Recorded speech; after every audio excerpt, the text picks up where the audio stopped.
Shy, socially anxious, quiet, withdrawn, low self-esteem, poor communicator, loner. These labels are routinely attached to introversion, creating one of psychology's most persistent misconceptions.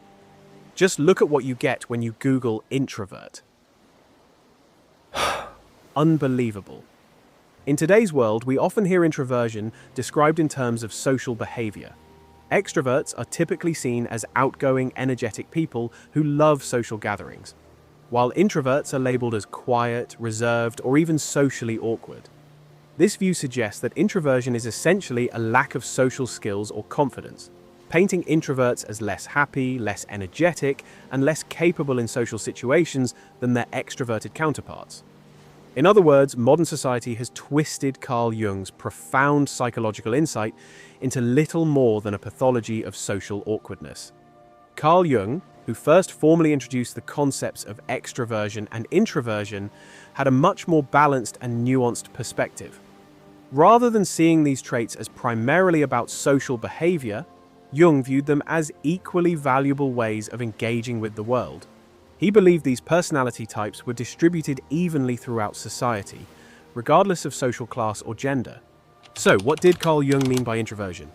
For Jung, the two attitude types of extraversion and introversion weren't about social skills, but about whether a person had a predominantly outward or inward-oriented approach to objects in the world. To put it simply, he was interested in how people approach and process their experiences of the world around them. Jung observed that people can look at the same thing but experience it differently. The difference isn't in what they see, but in how they process it internally. As he put it, whereas the extrovert continually appeals to what comes to him from the object, the introvert relies principally on what the sense impression constellates in the subject. Jung explained this using the concept of libido, or in other words, psychological energy. For introverts, this energy flows inward rather than outward. An introvert's attention withdraws from external objects and turns toward their inner world. But here's where Jung's view becomes truly fascinating.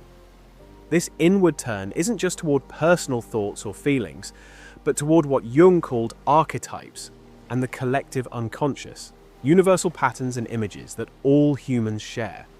So, when an introvert encounters something in the outside world, they naturally focus more on the universal symbolic meanings and patterns it triggers in their mind than on the external thing itself. So, you see, the man who is going by the external world, by the influence of the external world, say, society or perceptions, sense perceptions, thinks that he is more valid, because this is valid, this is real. And the man who goes by the subjective fact is not valid because subjective factor is nothing. No, that man is just as well based because he is based himself upon the world from within. And so he is quite right, even if he says, there is nothing but bright fantasy, And of course, that is the introvert. And that the introvert is always afraid of the external world. He will tell you, when you ask him, he will be apologetic about it. Yeah. He says, of course, yes, I know my fantasies. And he has always a resentment.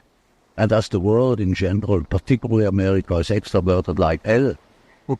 And the introvert has no place. Jung observed that introverts often have a preference for privacy and contemplation. Their judgments and decisions come more from internal standards than external circumstances. When sharing their thoughts, introverts don't carefully guide their ideas into the world, but often just release them, sometimes frustrated when they aren't immediately understood by others. Introverted thinking starts and ends with the inner world, even when it explores external facts along the way. For introverts, facts matter less than the internal patterns and ideas they trigger. What's most important is developing and expressing these inner concepts and symbolic images. All in all, one of the biggest misconceptions and lies we are told today about introverts is the belief that social anxiety, shyness, or self-isolation are defining traits of introversion. In reality, these behaviors often stem from neurosis or other psychological factors, not from being introverted. According to Carl Jung, true introversion is about being oriented toward the inner world of symbols, meanings, and universal patterns, rather than the external world of objects and social interactions. This perspective allows us to recognize that social fluency and introversion are not contradictory. Many introverts can navigate social situations effectively while still maintaining their primary orientation toward the subjective factor. The introvert's relationship with the world is not defined by social awkwardness, but by where their psychic energy naturally flows. Now, arguably the most important point to remember, no one is purely introverted or extroverted.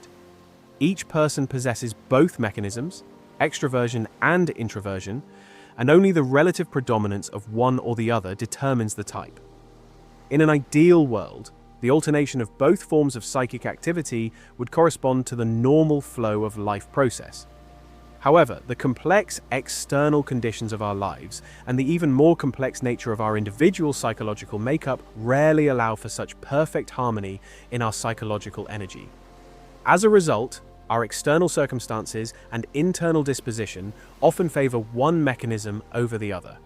When this imbalance becomes habitual, a personality type emerges. Jung insisted that the hypothesis about introversion and extraversion allows us to distinguish two broad groups of psychological personalities. But such grouping is, however, so superficial and general in nature that it allows only the most general distinction. Jung saw these categories as starting points for understanding personality, not rigid boxes. He observed that speaking of extroverted or introverted persons was simply an approximation of someone's overall habitual leanings. More importantly, he applied these concepts to 4 psychological functions: thinking, feeling, sensing, and intuition.